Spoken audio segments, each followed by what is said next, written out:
부자들은 사치품에 돈을 물쓰듯 하는 것처럼 보일 수 있는데요. 많은 부자들이 실제로 그러기도 합니다. 하지만 진짜 부유한 사람들은 티끌모아 태산이라는 것을 알고 있습니다. 그렇다면 그들을 본보기로 따르는 것은 어떨까요?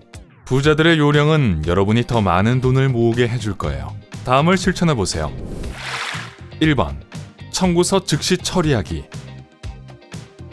청구서는 쌓이고 힘들게 번 돈을 쓰는 일은 결코 즐겁지 않으니 자연스레 지불을 가능한 한 오래 미뤄보려고 하실 수 있어요. 하지만 이 방법은 돈을 절약하는 게 아닌 정반대의 효과를 가져오는데 미납된 청구서가 나머지 돈의 효과적 관리를 방해하기 때문입니다. 결과적으로 있는 돈을 탈탈 털어서 청구서를 지불하고 나면 남는 것이 하나도 없게 되죠. 그러니 이런 재정관리 습관을 버리고 자동화 시스템을 통해 첫날에 모든 고정 비용을 지불하는 것을 원칙으로 하세요. 이렇게 하면 항상 재정 상태를 명확하게 파악할 수 있을 거예요. 2번. 쇼핑 목록 만들기. 쇼핑을 좋아한다면 무언가를 사지 않는 게 얼마나 어려울 수 있는지 아실 거예요. 특히 세일 중이라면 말이죠. 바로 이럴 때 쇼핑 목록이 유용하게 쓰일 수 있습니다. 세일할 때 물건을 사면 돈을 절약하는 것처럼 보이죠. 하지만 실제로는 무의식적으로 필요한 것보다 더 많은 물건을 사게 돼서 결국 과소비를 하게 됩니다. 이런 상황이 친숙하게 들린다면 미리 쇼핑 목록을 만들고 큰 구매는 세일 기간 동안에 좋은 가격에 살 수 있도록 계획하세요. 3번. 돈 안 쓰는 날 정하기. 쇼핑 목록이 충동적인 쇼핑을 막는 데 도움이 되지 않는다면 최후의 수단을 시도해 볼 때입니다. 바로 돈 안 쓰는 날이죠. 해야 할 일은 매우 간단합니다. 하루 동안 불필요한 것에 돈을 쓰지 않는 겁니다. 몇 번 시도해보고 주말 내내 특별한 것을 사지 않는 것으로 강도를 올려보세요. 일단 이 시험을 통과하면 가장 큰 도전인 일주일 내내 돈 낭비하지 않기도 할 수 있을 겁니다. 이 간단한 연습은 의지력을 단련하고 자신을 통제하여 돈을 절약하는 것을 더 쉽게 해줄 것입니다. 4번. 현금으로 결제하기. 현금 없이 사는 것은 정말 편리한 것처럼 보이지만 일단 카드를 긁는 것이 얼마나 쉬운지를 알게 되면 이런 식으로 재정 관리를 하는 것은 그렇게 효과적이지 않습니다. 이것이 바로 백만장자나 고소득자들이 카드보다 현금을 항상 선호하는 이유인데 특히 소액 구매에 있어서는 더욱 그렇습니다. 무엇보다도 신용카드의 경우 가능한 한 빚을 지지 않는 것이 최선인데 현금은 이자를 물을 필요가 없다는 점이 항상 플러스죠. 말할 것도 없이 손에 물리적인 돈이 있고 이것이 점점 줄어드는 것을 볼 때 우리는 소비에 더 주의를 기울이게 됩니다. 얼마나 빨리 돈이 줄어드는지 충격을 받게 되는 거죠. 5번. 동전 모으기. 현금으로 지불하기 시작하면 어쩔 수 없이 잔돈이 많이 생길 수밖에 없죠. 비록 모든 사람들이 잔돈을 싫어하고 가능한 한 빨리 없애고 싶어 하지만 그렇다고 이 동전들을 당연하게 여겨선 안 됩니다. 가방에 넣고 잊어버리고 있던 잔돈으로 커피 한 잔이나 간식을 살 수 있고 그러면 나머지 돈을 절약할 수 있죠. 동전을 모아 사용하기 시작하면 하루 지출이 얼마나 빨리 줄어들지 알 수 있을 거예요. 6번. 수리하여 사용하기. 물건이 망가지면 자연적인 본능은 새 것으로 대체하는 것입니다. 하지만 대부분의 경우 빠르고 쉽게 수리할 수 있는데요. 많은 백만장자들도 이에 동의하며 물건을 더 이상 사용할 수 없을 때까지 사용해야 한다고 믿습니다. 심지어 전자기기와 장치에 대해서도 이런 규칙을 고수합니다. 대부분의 사람들이 기기가 아직 잘 작동함에도 불구하고 최신 모델을 구하는데 열을 올리는 반면 진정한 부자들은 고칠 수 있는 것은 끝까지 고칩니다. 게다가 불필요하게 쓰레기를 만들 이유는 없잖아요. 보너스로 우리의 생태 발자국도 줄일 것입니다. 7번. 자기 성장에 투자하기. 비참하게 돈을 아낄 필요는 없습니다. 이 문제를 완전히 다른 관점에서 다룰 수 있는데요. 새 신발 한 켤레를 사는 대신에 자신을 개선하는 데 돈을 쓰는 것처럼 말이죠.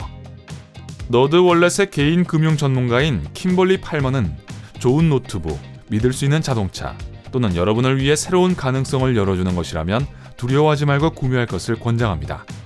이런 종류의 구매는 업무 분야에서의 개선을 고무시키고 따라서 장기적으로 더 많은 돈을 벌 수 있도록 도와줄 것입니다. 8번. 시간을 절약해주는 서비스 이용하기.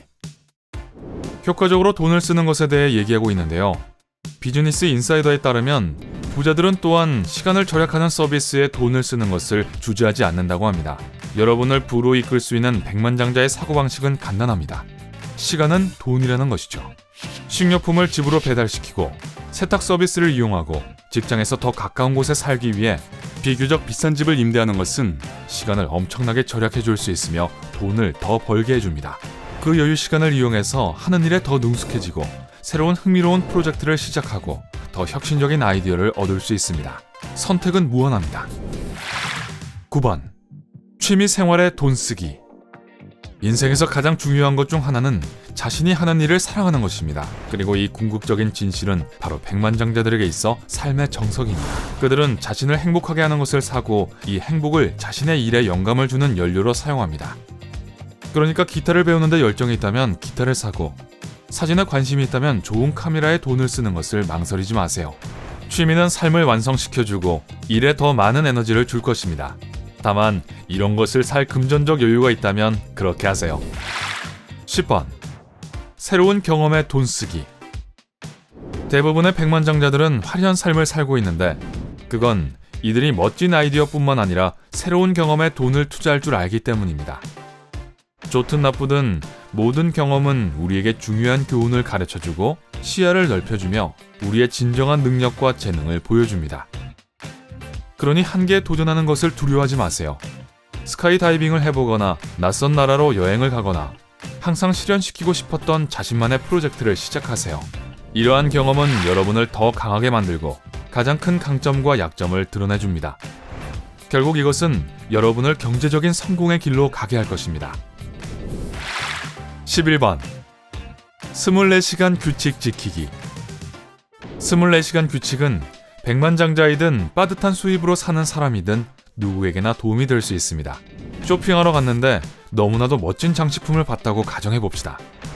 물론 지금 당장 바로 그것을 사고 싶은 강한 충동을 느낄 겁니다. 하지만 그렇게 하는 대신 집에 가서 24시간을 기다리세요. 한 번만 시도해보면 갑작스러운 구매욕이 얼마나 빨리 사라졌는지 놀랄 거예요.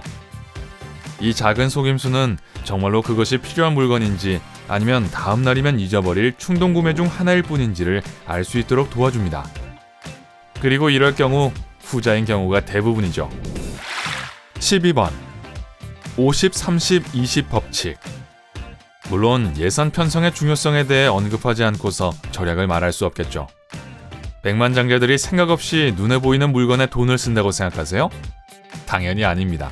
대신 지출 관리에 도움이 되는 매우 간단한 50, 30, 20 예산 책정 법칙을 사용합니다. 만약 돈 모으기를 시작하고 싶다면 수입을 나누는 방법은 다음과 같습니다. 50%는 집세, 공과금, 식료품 등의 생활 필수품, 30%는 오락유흥비, 쇼핑, 취미 등과 같은 자신을 행복하게 하는 것들을 위한 개인적인 비용, 20%는 저축 계좌로 바로 들어가야 합니다. 이렇게 하면 자신을 위해 돈을 쓰면서도 나중에 휴가를 가거나 무언가에 투자할 수 있을 만큼 충분히 저축할 수 있을 거예요. 정말 좋은 계획 같습니다. 돈을 절약하는 여러분만의 요령이 있나요? 아래 댓글로 공유해주세요. 이 비디오에 좋아요를 주고 친구들과 공유하고 구독을 클릭하여 항상 삶의 밝은 면에 머무르세요.